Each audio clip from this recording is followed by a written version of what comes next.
We're standing behind our mayor. Y'all can stand close and gather. Let's get both sides if we can. Dr. Owens, come on this side. Dr. Owens, come on. Yeah, so we get everybody get in here. Yes. By the mayor. Get in right by the mayor. Fellas, we got to get this suit okay. Y'all come on, gather close.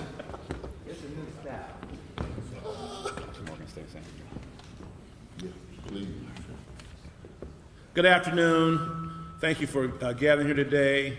We as clergy across our community are gathered to stand today with our mayor and our CEO of our schools as we roll out the Better, Brighter Futures program. We are in strong support of this program with the mayor, and we're proud to stand with him.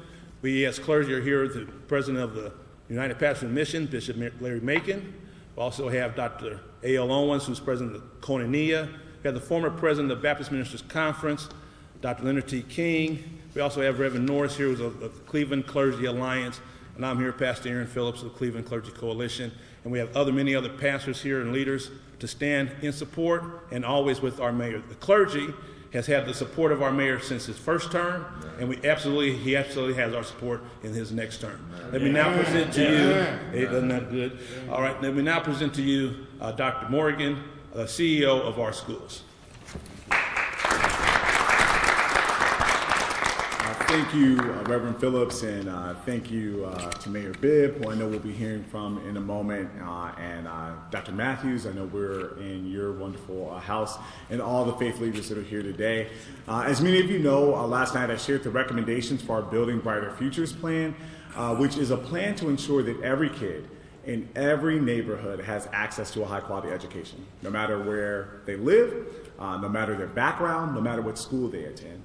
And so this plan is one that will put our city moving forward and ensuring that all kids have access to a quality education. I know that with this plan that there are tough decisions that come with it, but I want us to lean into the brighter future part of the plan. There are two aspects of this plan. We know that there are some schools and students that will be impacted by this plan.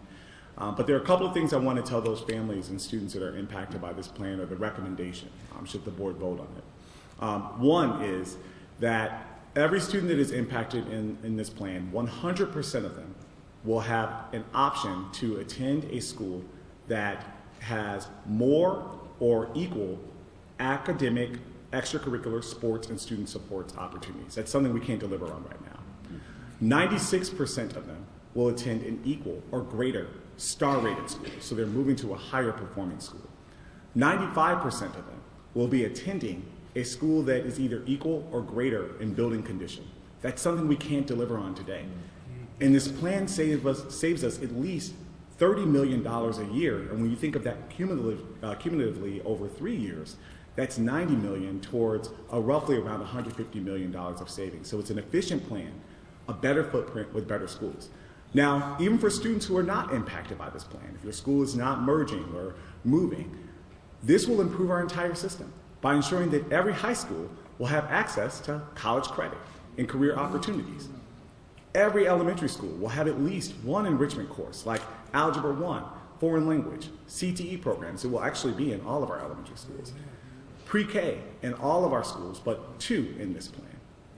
And also, eventually 100% of our students being in new or upgraded facilities. So as we go through this plan, I know there's a lot of different things we have to get through, and we will be working with our school community, working with staff to ensure that in December, we want to let everyone in Cleveland know that this plan is truly creating a brighter future for all of our scholars and uplifting our community. Thank you so much for your support. Mayor Bibb, thank you for your support, and for all of our faith leaders and so many others in the city, and we look forward to forging ahead. At this point, I will turn it over to Dr. Matthews. Thank you, Dr. Morgan, and to our mayor, congratulations. We look forward to the next 4 years. As I am joined by my colleagues today, and as I share my thoughts with you, the city of Cleveland, with regards to our children. More than 2 decades ago, the late Congressman Louis Stokes asked me to succeed him as the co-chair of the Bond Accountability Commission. And during that time, when we looked at facilities, we knew that we had a great challenge. We had resources to build a few, but we didn't understand at that time that we would lose the kind of population that we have lost over the last few decades. And with that, those schools that we were not able to build or rebuild or create the warm, safe, and dry spaces that we desired continued to deteriorate. So therefore, the Building Brighter Futures plan is the way forward to educate our children. But in the midst of that, some will choose to fight it, some will choose to be for it. But while you're choosing, whatever your side is, we choose to stand with our mayor, our CEO, and our children. So wherever we can, we will stand with and for children. Again, you have the right to choose, but at the end of the day, we will stand for the children of the city of Cleveland. Thank you, Dr. Matthews, and to our beloved mayor. Again, we congratulate you on another new term. And to our CEO, Dr. Morgan, Dr. Phillips, and all you have gathered, it is an honor to have our clergy come together for a worthy cause concerning our children, our young people, and our next generation. These past 12 months, I have been blessed to work with the school board and a great team of board members who have also observed the rigorous work of our CEO and all of his staff, who have done critical data and have come to the conclusion that they have come to guide us into building brighter futures. And now that our CEO has communicated well and he has shown transparent vision for the future, we need to come together and support this endeavor. It's all about our children, our scholars, for their future, and making our city such a great city that we can only envision what can happen in the future as our schools become better. And so I want to say that the team of the CMSD and all those who I work with, I'm grateful for our chair of the board and all of the board members, and we will be vetting and looking through more and more all of this vision in order to make a decision. And all we ask is that we would have the support of all of our city individuals in this endeavor. And I want to say, as a minister, as a pastor, pastoring in this city for 30 years and living as a resident in this city, I'm excited about this season. And I believe that there are some fruitful things that's going to occur as a result of this rigorous and this hard work. And so I want to applaud actually the team for all their hard work, study and preparing themselves and just glancing over and looking over and vetting through material in order to make these critical decisions, not easy decisions. And change is always a difficult thing, but we know that we can make a change for the better of our scholars. And I want to thank our CEO again and thank our mayor. Great.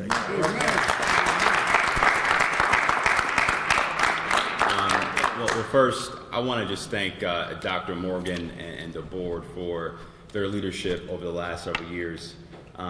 Dr. Morgan, not only is being a mayor a tough job in these uncertain times right now across the country, but leading a major urban school district is a tough job across the country. So let's give Dr. Morgan a round of applause for leadership. And I think it's important to set the context of how we got here and the progress that we've made. As Dr. Morgan mentioned in his presentation to the board last evening, we've seen a nearly 50% reduction in the number of children going to CMSD over the last several decades. And that has required us to make some hard choices about the future of our footprint. I know change is hard. I know change is very hard in Cleveland. But our children are suffering as a result of us not having the political courage to make hard decisions about the future of this district. And so this is going to be a hard endeavor for Dr. Morgan, the board, and the community, for our families and our students. And as we contemplated this effort, as the mayor who partners with Dr. Morgan and the board every single day to make sure CMSD is going in a brighter future. I had several clear mandates. Number one, make sure this effort was student and family centered.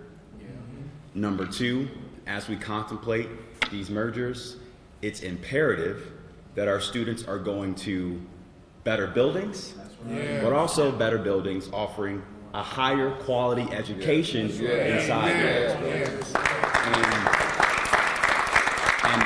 And thirdly, let's make the right calls now so that we don't have to come back in 2 years or 3 years looking for these kind of cuts. And so as we went to the polls last year to pass the levy with an historic margin and win rate, we told the voters that we were going to use that mandate to do what we're doing right now, making the hard choices to reimagine our footprint for CMSD. And as it says in the good book, clergy, in James, faith without works is dead. Faith without works is dead. And so we put the faith in our teachers every day to educate our scholars and young people. We put our faith in our custodians and our principals and our crossing school guards to make sure they're supporting our young people. Now we have to do the work to make sure they have what they need, our children have what they need to achieve their God-given potential. Let me also say this, and this data point is what has fired me up about the importance of this campaign, because this will be a campaign to make the case to the residents and the families of why this decision and investment is needed. Only 70 students right now are in Algebra 1 across CMSD before they go to high school. You would never see that in Shaker. You would never see that in Beechwood or Orange or any other suburban school district across this state. And so we are going to control our destiny here in Cleveland. So with the federal uncertainty we have and cuts coming out of DOE, with the issues with property taxes going on in Columbus, we cannot afford more of the same. And so I want to thank Dr. Morgan and the board for their courageous leadership. And having the clergy support is important because many members of our community belong to their churches. Absolutely. Correct. And it's important that they join us in this coalition to make sure we are doing God's work to build a brighter future for our young people. So with that being said, Dr. Morgan and myself look forward to taking a couple of questions. Dr. Morgan?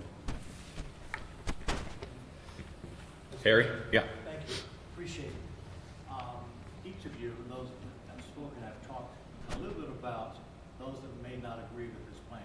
What are you going to do to pull them into the fold to make sure they understand what's at stake and to get the buy-in from those who may be opposed to the mergers and closures? Yeah. I'll start and I'll have Dr. Morgan chime in. Look, I think one of the things that we've done a really good job of in partnership with CMSD and the school board, we've been engaging with community over the last 2 years about the challenges and opportunities facing CMSD. So this should not come as a surprise to folks out in the community. Secondly, we're going to make it plain. That's right. The facts are the facts. Yes. So if we don't make these hard decisions now, we're going to be facing a nearly $150 million deficit over the next couple years, or state takeover. Yes, right. And so it's important that we continue to be the masters of our own destiny and put the district on a better pathway towards financial sustainability. Now, Dr. Morgan and the board have already made a lot of drastic cuts and financial savings to shore up the district's finances. And I want to thank the voters of this city who supported the levy last year. But we're open to alternatives, but the facts are the facts. And for us to make sure our young people have the skills, the opportunity, and the education they need to compete for college, career, and life, CMSD must live up to its full potential, and this plan is a part of meeting that mandate. Dr. Morgan? Yeah, most definitely. And thank you, Mayor. The only thing I would add to that is that we are prepared to support our families in this time. So actually starting today, we are already meeting with staffing groups. We're doing some tomorrow and on Monday We start both parent and staff meetings on November 12th, and those will go all the way into the first week of December. So going into every impacted school community, and that's not just the ones that are transitioning schools that are merging into another one, but even those welcoming schools, those welcoming school communities, we're meeting with them. We're also meeting with other staffing groups, those that work at central office, other different groups that work in our system, because we know a plan of this scale impacts our entire system. And so it's important for us to clarify the message, get the message out there, make it clear and plain, and at the same time to get those questions, listen to the feedback. And that's really important for what we're doing to engage in this month between the board's intention to vote.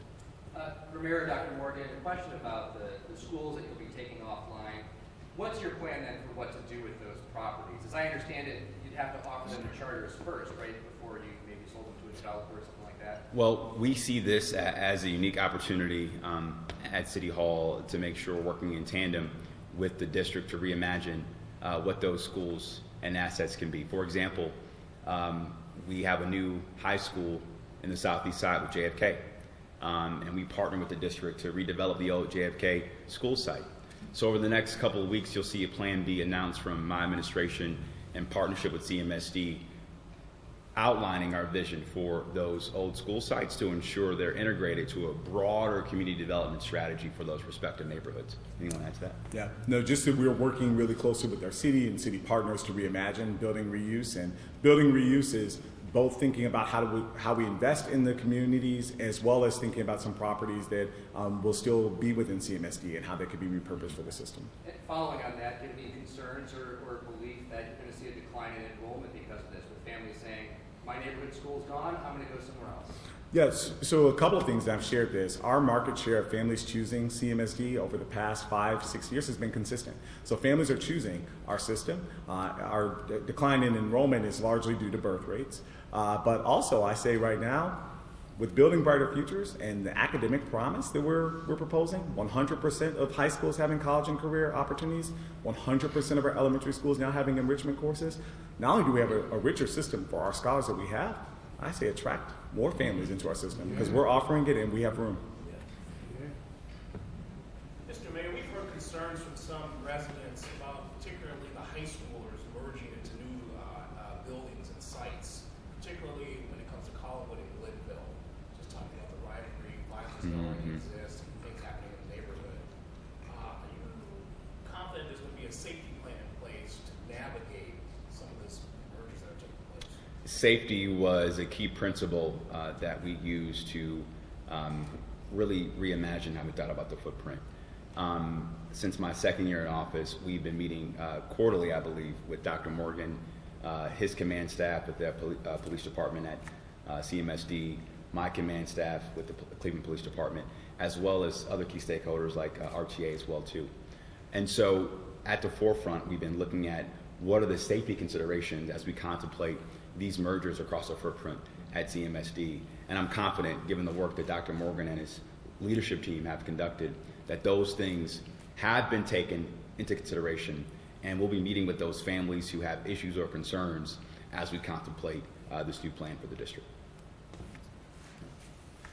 Yes? So this is a large-scale plan that's virtually impacting every school community. Do you guys have any concerns about the implementation factor and being able to accomplish that by the fall?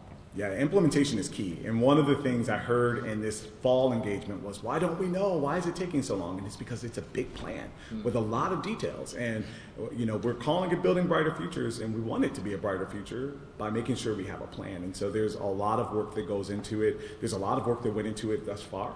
The intentionality around it, we've been working with others, not only within our system, but also experts across the country. And speaking about my colleagues across the country, you know, many people are looking at what Cleveland is doing because there are a lot of other systems facing these same challenges: declines in enrollment, costs going up over time, budget deficits, and at the same time not offering the academic programming. And so I'm actually on a call later on this afternoon with other superintendents across the country, just learning what's happening here and also helping to give advice as we do this work. So this is the intentionality that we're going into this plan. And should the board vote in December 9th, we have a semester to really make sure we do strong execution and implementation, and we've charged ourselves with it. As you can see, we have our strong board goals. Our board definitely holds me accountable and our team accountable to do this, and we owe it to the Cleveland community to ensure that this is a strong plan. You got time for one more question? Connor? What about layoffs, though? $30 million a year. How much of that is going to be coming from staff cuts? Yeah, so one of the things that we know we have to look at is making sure we have the enrollment in every building. And so should the board vote on this on December 9th, it's really important that families make a choice. So families these are all mergers, so students have a reserved seat at their school. So what you saw last night, if you're a school that's ending instruction this year and you're recommended to merge with another community, you have a reserved seat. But we need you to confirm that reserved seat once that choice portal opens. We also need families, if you're thinking about choosing another site, to confirm that seat or enter into the choice portal during January through February, because the sooner we know the enrollment in the building, the sooner we'll know the budget and the sooner we can determine our staffing. The other thing I will say about that is that we have every year attrition, and we have current vacancies right now. And so between attritions, vacancies, and also determining the enrollment, we may end up where we need to be, but we won't know until families make a choice. So that's what we're going to be working really hard to do in the coming months. Thank you. Thanks, everybody. Appreciate it. Thank you.